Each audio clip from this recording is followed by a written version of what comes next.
So, yeah, it's absolutely a tough position. I think kicking not only is it a tough position, but I don't think people realize how good these guys are. They now make 80% of these things from 40 yards away. I mean, I think it's one of the toughest skills and the timing has to be such. I agree with you. I think it's a very tough position. First base in baseball, tough position, not tough position. Come on. Again, you have to be able to hit to stay in the major league. You don't think that first base? If you can hit, they throw you at first base because why do you think there are so many good hitters at first base? Because anybody can play first base. One of the fundamental things in baseball, can you catch the ball? If you can do that and step on the bag at the same time. I think you're so wrong. It's a lost step on the bag. It's a lost art. You've got to be able to make plays. I think defensive first baseman saves so many games for teams you don't even realize it. I think it's a very difficult position to play. You can be a butcher and play first base, so that's the thing. If you can hit, it's all about the stick. It's all about the stick. Crew chief. Is crew chief in NASCAR? Yeah. A tough position. As opposed to crew chief in like curling, yes. I suppose there are other crew chiefs out there. Okay. I don't know. You, the big NASCAR guy, of course. Why would I think it was anything different coming from you? Crew chief is tough. Again, NASCAR not a sport, but crew chief is tough. You got to manage all those guys running around, changing tires and whatever else they do, throwing some gas in there and jacking up that car. That's what they do. They change tires and they throw a little gas in there. It's chaos, and you don't want to get run over while all this is happening. That's tough too. I think it's the toughest. I think it's the toughest sport, especially avoiding death. You got to avoid death. Be careful. Beyond avoiding death, I think it is tough too, for all the reasons you said. And there's so much importance placed on you. If you mess it up, that's a mess. Finally, caddy. Is caddy in golf a sport? Look, if you can be replaced by $5 worth of aluminum tubing, it's called a pull cart, okay? No, it's not tough. What do you Do you still have a pull cart? Nobody's got pull carts I've got pull carts. You got a pull cart? I walk from time to time. What am I going to do? Get a caddy to carry my bag? Okay. What do you think the cart is? It's a caddy on wheels. That's what it is. Caddy is a very easy thing to do. I agree with you. What you do is you carry the bag, and you let the guy yell at you for a while. And once the guy yells at you for a while, if you can take a verbal beating, you can be a caddy. I can take a verbal beating. I'm married. I can do it, all right? This is how we know it's easy. Guys have been fired on the course, and they grab 60-year-old men out of the gallery to finish the job. Anyone who can be picked off the street and perform at a professional level, it can't be that hard. And you know what? And other people, by the way, don't necessarily agree with us. In fact, a very special voice weighs in on caddies.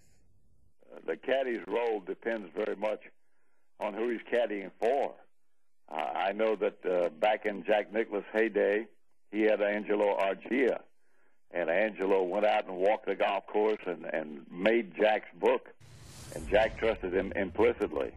If that kind of situation exists between a caddy and a player, then the caddy is very vital, very important. Jack never saw the golf course. He just relied on Angelo's information.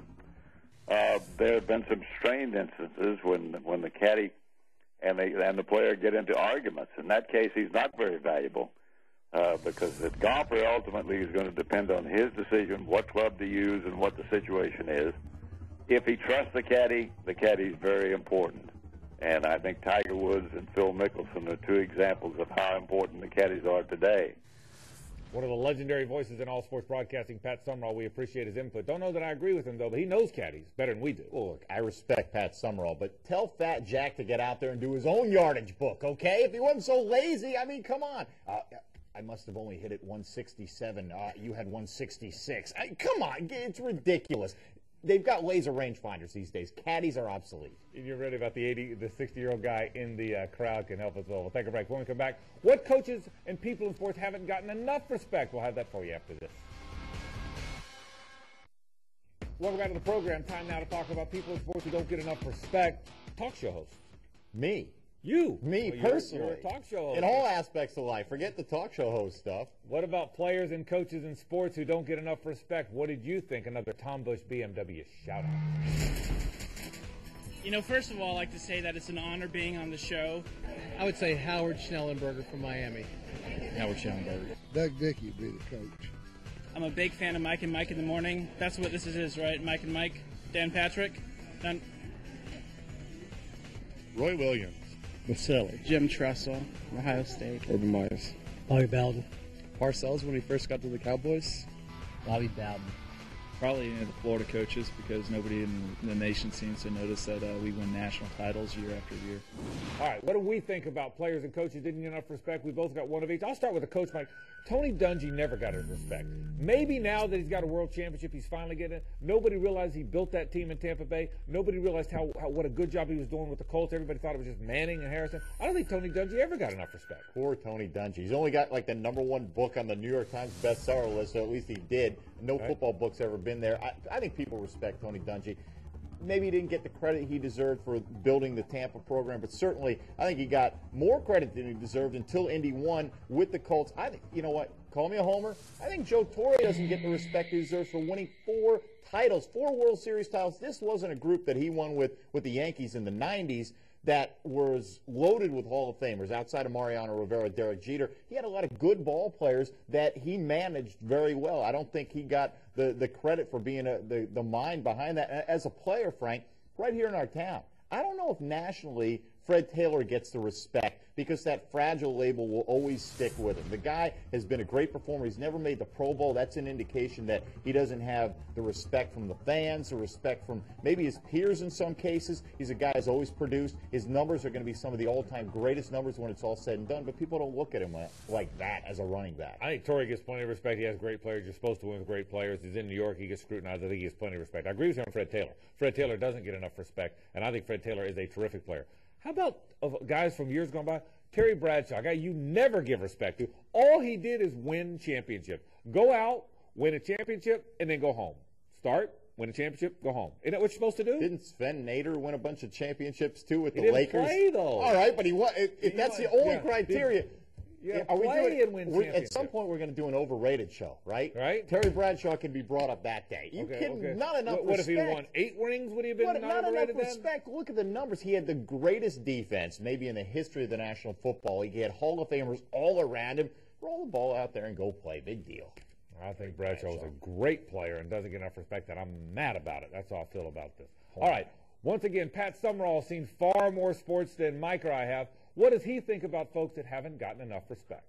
I can think of Jim Lee Howell, who was my coach with the Giants, and he had 2 outstanding assistants on his staff, Vince Lombardi and Tom Landry, and they got a lot of credit, and a lot of it was due to the fact that he just chose to stay in the background, but he was very much in control of the situation. He ran things, and they were subservient to him. So he would be one case. I don't think Lou Gehrig quite got, the great Yankee first baseman, quite got the credit that he deserved for being the player that he was. There have been coaches and there have been a lot of people who, by the nature of their personality, just didn't get the recognition because they chose to not be flamboyant. They chose to kind of stay in the background, but they were very much in control.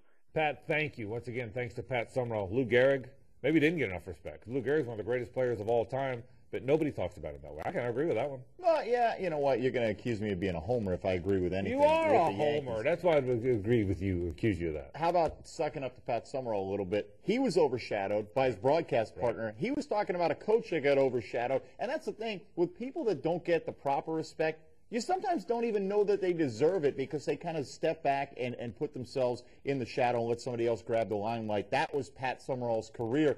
So it's difficult to find those guys. I found it difficult to find guys because everyone's always playing the card. Right. Nobody respects us. Nobody respects us. What do you want? Are you kidding me? I mean, it gets to the point of being ludicrous. What did the guy say in the shout-out? That Urban Meyer, because the Gators, nobody's noticed they've won all these championships. Are you kidding me? What is it with this respect card? Great call, by the way, on Summerall. Madden got all the acclaim. Summerall might have made Madden a great call. We're almost out of time. We'll come back. What about some of the dumbest sports you watch on TV and the ones that don't belong there? We'll talk about those right after this.